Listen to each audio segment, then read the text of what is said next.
Bonjour à toutes et à tous, c'est Manuel Correa. Dans cette vidéo, je ne vais pas vous parler d'infographie, je vais vous parler d'un petit problème que j'ai eu avec ma caméra et son objectif. Alors je me suis dit que peut-être que ça vous intéresserait parce que j'ai eu un petit peu de mal à trouver la solution. En fait voilà, rapidement, voilà, je me suis acheté un Canon 200D pour filmer ici mes vidéos. Et comme je suis déjà un utilisateur de chez Canon, j'avais un parc d'objectifs intéressant. C'est pour ça que je me suis tourné vers cette marque-là pour aussi la vidéo. Je n'avais pas de réflexe qui faisait de la vidéo puisque j'ai un ancien 5D de première génération que j'aime beaucoup, qui fonctionne très très bien, que j'ai acheté il y a 10 ans et qui marche encore nickel. Et voilà, je ne peux pas me filmer avec, donc j'avais pas envie de me ruiner dans un nouveau boîtier, alors j'ai acheté ce petit boîtier là qui fonctionne super bien pour faire de la vidéo, qui est assez réactif. Bon, malheureusement, il n'est pas plein format, mais bon, on ne peut pas tout avoir pour ce prix.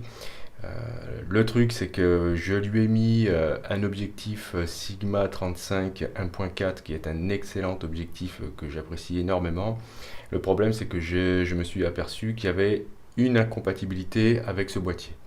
Très concrètement, lorsque je suis en pleine ouverture, donc à 1.4, je me retrouve avec un énorme vignettage hyper moche. Et l'autre gros problème, c'est que je ne pouvais plus faire de photos en live view.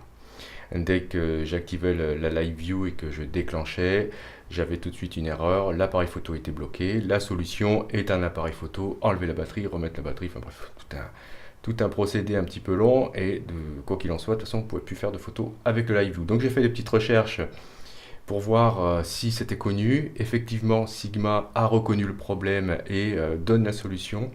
La solution, c'est très simplement d'aller désactiver les options de correction du vignettage sur le boîtier.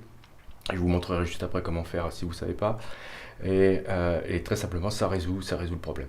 Donc je suis bien content d'avoir vu ces options-là. Pourtant, enfin, j'avais vu la doc et tout ça, mais je ne pensais pas que c'était lié évidemment à mon problème d'objectif.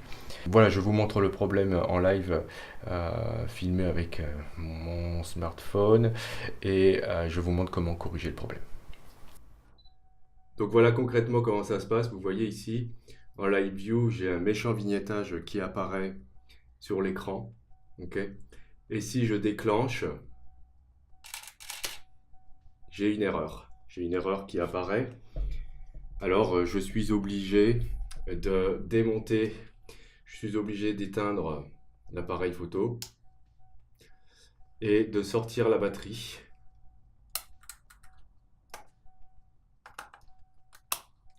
pour que ça refonctionne.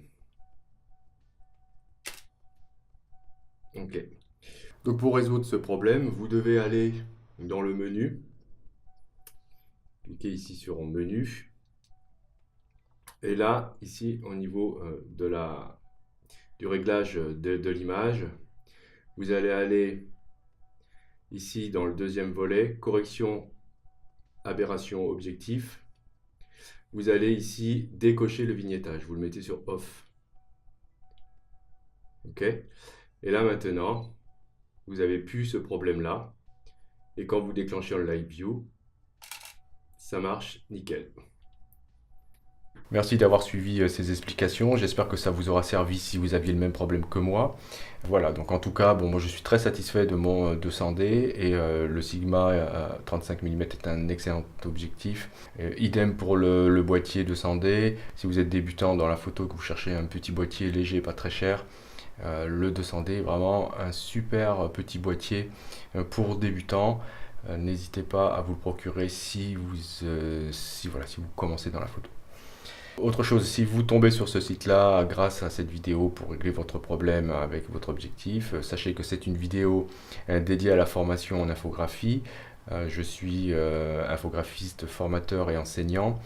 Je me sers de cette chaîne comme support de cours pour mes étudiants. Vous allez trouver une formation complète sur Adobe Bridge. Je suis en train de poursuivre une formation initiation Photoshop qui contient déjà à peu près une vingtaine de vidéos. Il y en aura beaucoup plus par la suite.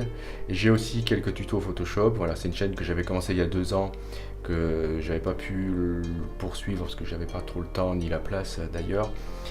Et là, je vais essayer donc de faire plusieurs vidéos par semaine pour poursuivre ces formations-là. Et voilà, par ailleurs, je suis expert certifié Adobe sur Photoshop et Illustrator.